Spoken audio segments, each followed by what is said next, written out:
All that down out of the way. Now it's time to take a little bit of movie news. What?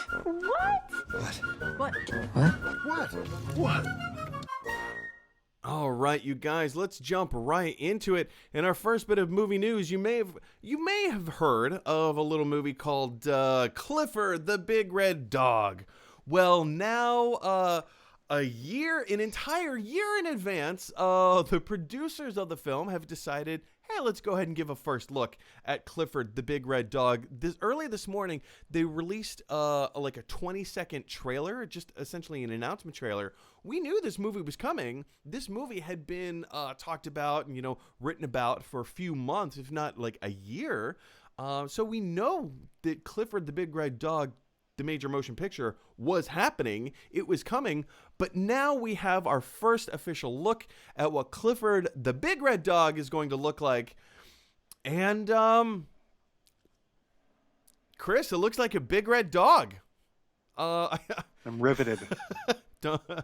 Oh, man. I mean, when they rewrite the AFI Top 100 list, this is going to be up there. It's going to be up there with Citizen Kane, Schindler's List. You jest, but that just might happen. Who knows? We haven't seen anything from the movie yet. It could be. Sure. Could be. Sure. Dark Knight Returns. I'm thinking of the animated, the comic, which is superior than The Dark Knight Rises. I need to concede that. But yeah, who knows? The Dark Knight, Clifford the Big Red Dog, Jim Carrey's The Cable Guy. I mean, who knows? Who knows? Anything could happen. Anything can happen, Mike. We live in a world where anything can happen. Chris, did you see the announcement trailer this morning? It's only 20 seconds long. I did not. Well, No. I mean, you can see. Mike, I've got better things to do in my life than to watch 20 seconds worth of Clifford the Big Red Dog. Like what? I'm sorry. I was under the assumption that you enjoyed Clifford the Big Red Dog, just the same as the rest of us. I do enjoy Clifford the Big Red Dog. My issue with just what I've seen of it so far was how literal they took the concept of it being a big red dog. Look, I'm not one of these people that gets into like hating on movies, but it's rather obvious. I don't know, when I was a kid and I read those books, it's rather obvious that he is not like, the people of the world of the book do not perceive him as a fire engine red dog. Right. That is just the way it was colored. So yeah, this is pretty insane. It's very literal. Look, maybe it's going to be great, because ultimately, when I look back on some of the movies as an adult, I can say they are not good films. In fact, sometimes they're terrible films, but I loved them as a kid. Could not get enough of them. And if this is a film that gets a kid into like film, or gets them into reading, or gets them, brings some joy to their life, go for it. Go for it. I could not agree more. And especially with your sentiments about like, if this is the kind of movie that gets a kid like inspired into film and, storytelling, kind of like all the stuff that you and I have been a part of for so long now, I think that is the win. That's the goal, I also look at this and I think of movies like Paddington, or even the Peter Rabbit series now that's, starting to come out. Those Paddington movies are incredible. Like, they're really, really good. Not just from like a children's storytelling perspective, but like those are really good movies. Is it probable that Clifford the Big Red Dog is going to be a fantastic family story with heart and whatever? Maybe, but also maybe not. Like, who knows? I'm willing to bet it will be better than the Martin Short film Clifford. Oh man, that was like a similar take on Arthur, wasn't it?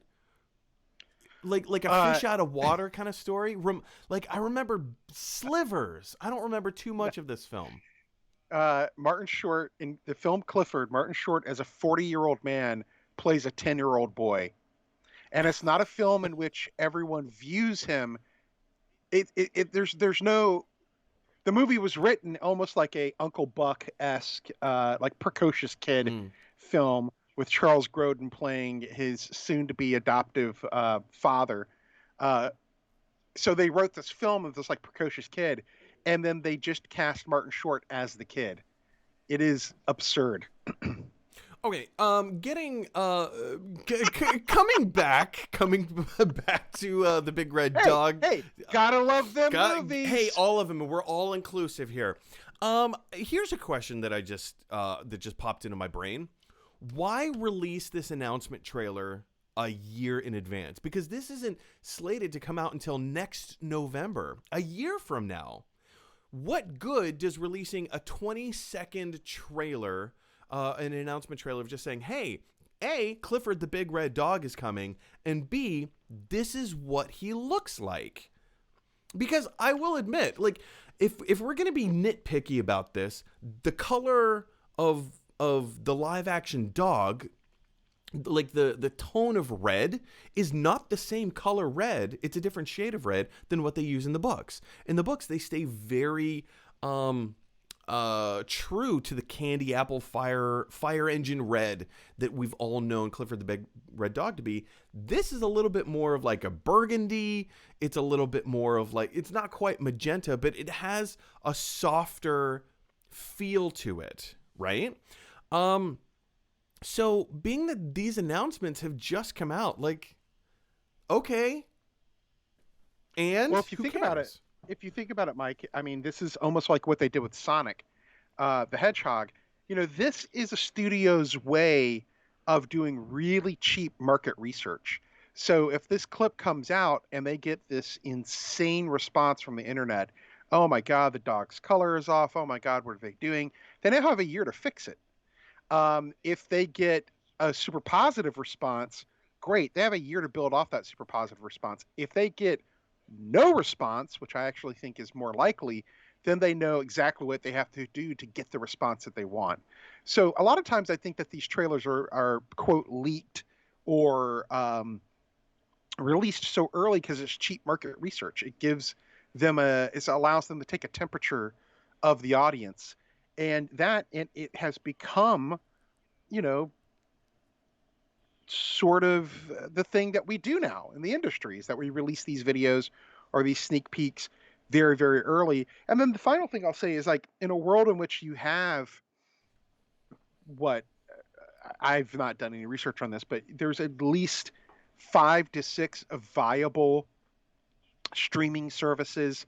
There is video on demand, film on demand, YouTube. I mean, there's just so many ways for people to take in content now that you have to somehow cut through the noise. And this is a way to do it: is release it early, get people talking about it, and then just keep reminding them. Because I think the marketing concept is someone has to hear something or see something 7 times before it sticks in their head. That's a fair point. I think those are all great points, things that I wouldn't have initially thought of. But yeah, I mean, it's. You're welcome. I think I heard some. I mean, like, who knows the validity of this? But it's always one of those things that you're told when you're little. You have to do something with like 21 days in a row before it becomes habit. And I think, the same thing. But what you said is true. Like, you need to hear or see something 6 or 7 times before it starts sticking in your brain. I think there's a lot of truth to that. Question is for you guys: what do you think of the 20-second announcement trailer of Clifford the Big Red Dog? What do you think of the design? Do you think it needs to be live action? Should they go maybe 2D animation, kind of in the way of Tom and Jerry, the way the Tom and Jerry trailer made it look? It could go either way. Jump on down to the comment section below and let me know your thoughts. Well, Mike, I will say this before we move on. The only thing about this movie that I find slightly troubling, and I don't know that this was what their thoughts were, so I have no insight into this. But what I will say is, you pose an interesting question about why it's not just a 2D film or even like a 3D animated film. I feel like sometimes people within the entertainment industry and fans feel like if something is not a flesh and blood movie, it somehow delegitimizes the validity of their love of the thing. Meaning, for years, growing up as a comic book fan, for years comic book fans were just dying for there to be comic book movies, and you would hear this idea of like it legitimizes this thing that I love. It legitimizes this comic, this thing that I'm a fan of. And the thing is like the language of film is so different from the language of a comic book or the language of a cartoon or 3D animated film Sure. or even a children's book. And so it feels like sometimes that these things are being made. Yeah, I mean, there is a calculation of like, we want to make money, and Clifford the Big Red Dog is a known entity, and Sure. they can, do a lot of market research on how well the books sell, etc. I think there was a cartoon at one point. So they can do all that market research. But there's also, I feel like, especially within fandom, this idea that unless it's a live action movie, it doesn't count. And that to me is really sad. It's really sad that people feel like the thing that they love has to be workable across mediums, or it's just not legitimate. I think it's totally okay to like something that's just a book. Well, we see examples of that all the time throughout pop culture, right? And as you pointed out, within specifically comic book culture, I mean, Star Wars fandom is one of the greatest things in the world, and also B, one of the most toxic things in the world. Again, regarding fandom. Because we take things to the nth degree, and while yes, I love living in the world of the Avengers movies, and Captain America and Iron Man and Captain Marvel and Black Panther, like all the rest of them. It's such a wonderful, wonderful entity, and the way that they've brought these characters to life and stories to life is magnificent. Say what you will about the films themselves, but it is such an incredible feat to be able to make this happen. And yeah, you're right. I mean, a lot of people do have this idea that unless it comes to the big screen, like, because I will admit, you and I were talking just before the show started that I'm a huge Ninja Turtles fan. Everybody knows this. You know this. You just revealed to me that your wife is a huge Ninja Turtles fan as well. When I was, I must have been like 7 or 8 when the 1990 film came out. It for me, it did legitimize like my love of this fan, and not just the movie. Do you remember the tour? Shortly after the second movie came out, they announced this Ninja Turtles tour. It was a musical tour, where Coming out of their shells. Coming out of their shells, man. Oh, I loved it. I loved it so much. I got the soundtrack. I did everything that I could to like get my hands on a copy of the video cassette. It was so magical to me. And what was interesting about that is that I had this intense love and passion that nobody at my school had the same amount of passion for Ninja Turtles. But when I watched that video cassette, I could see other children just like me, my same age, in Radio City Music Hall, and they were all jam-packed in this concert hall just to watch Ninja Turtles up on stage. And to this day, it rests as one of the worst Ninja Turtles entity or property or thing that they've ever done with the Turtles. But it did, to me, as a child, kind of legitimize, to your point, I feel special. I feel like I'm not alone in this thing. And maybe there is some amount of legitimacy from a child's perspective to say that, like, I may love this thing, and if other people love this thing, like, it makes it even better. It makes it more special. That's why we go to Comic-Con. That's why we go to, all these different conventions and cosplay and, online forums. And for heaven's sakes, this show, we come together to kind of celebrate these things that we love. Is it right? Is it wrong? I don't know. Well, like I said, I don't know that there's anything wrong with it. I just think it's like, I find it slightly sad that people feel like that has to be done that way. Yeah. One of the things that I find so toxic about Star Wars fandom, and I preface this by saying I worked for a number of years in college, running comic book stores, so I saw this firsthand, working comic book stores. But is like Star Wars fans always have this need, this deep-seated need for Star Wars to be the coolest thing in the room, and they get really violently upset. Violently, that's me being hyperbolic. They get really upset if Star Wars is somehow perceived as not cool or not the greatest thing ever. And it's like just what you said about Turtles. When you're a fan of something, there's a lot of dumb stuff. I'm a fan of Star Trek. There's a lot of dumb Star Yeah. Trek. There is a lot of Star Trek that is unwatchable. And in that, it is fun. I am a Star Wars fan. I love all the Star Wars movies. Are there better Star Wars movies than others? Yes. But to me, if it's a Star Wars movie, it's better than not a Star Wars movie.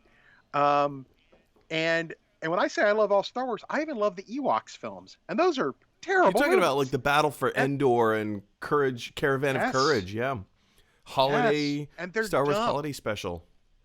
That Star Wars holiday special, it is dumb. Solo is a dumb movie, but it's a great movie. It's great fun to watch, and that's the part to me that's like so like frustrating about that particular world of fandom is that they seem to not be capable of embracing the inherent dumbness of the thing that they're watching. It's true. Yeah. Um, it's like the original Star Wars movie is a very good movie. It also has an extended scene of people wearing knockoff Halloween costumes in a bar. Well, I talk about this all the time in that, like, just because you love something doesn't mean that it's good. You can love Right. really, like, very famously, I say this all the time. The Love Guru with Mike Myers, the one film that kind of singularly ended his career. I mean, he's still working. He still does like little bits here and there, but that movie broke him. The audience response to The Love Guru hurt him so much emotionally that he just kind of stopped doing comedy in the general foray that he typically has been doing comedy in like comedic films. I love that movie unapologetically. It's so stupid. You're wrong. You're wrong about that. It's so dumb. It's even borderline cultural appropriativeness. It's Well, there's nothing borderline about that, but yeah. I will argue the borderline. I will argue the borderline argument. But all that aside, Well, what I would say is this, Mike. It is 100% cultural appropriation. The thing is, it's like we enter that debate by saying cultural appropriation is inherently bad. There's nothing inherently bad about cultural appropriation. All cultures all cultures take from other cultures. It happens. It just so happens that the culture of the United States is built on the back of appropriating other cultures. So it's not inherently bad to appropriate a culture for some other purpose. I guess the question that you're asking is it borderline distasteful in the way it appropriates the culture? Yes, that's Yeah. I will borderline argue the distastefulness of how he goes about doing it. But yeah, I mean, just because I enjoy that movie doesn't mean it's a good movie. There's a lot of bad movies I love. I absolutely adore Sleepaway Camp. Oh, And but that is terrible. That is a fun movie. That is an unapologetically fun movie. Anyway, we've got to move on. We got to move on. Questions for you guys. Clifford the Big Red Dog. Looking forward to it? Not looking forward to it? What do you think? It's interesting to me how this 20-second trailer spawned such an in-depth conversation. Right? Because we really got deep on this. Anyway, guys, jump down to the comment section below and let me know your thoughts. Hey, everybody. Thanks for watching. If you like this video, click like. And if you really like this video, click subscribe. And if you really, really like this video, click share. Because that is exactly what Weird Al Yankovic would want you to do. Dun, dun, dun, dun, dun, dun, dun, dun, dun, dun, dun, dun, dun, dun, dun.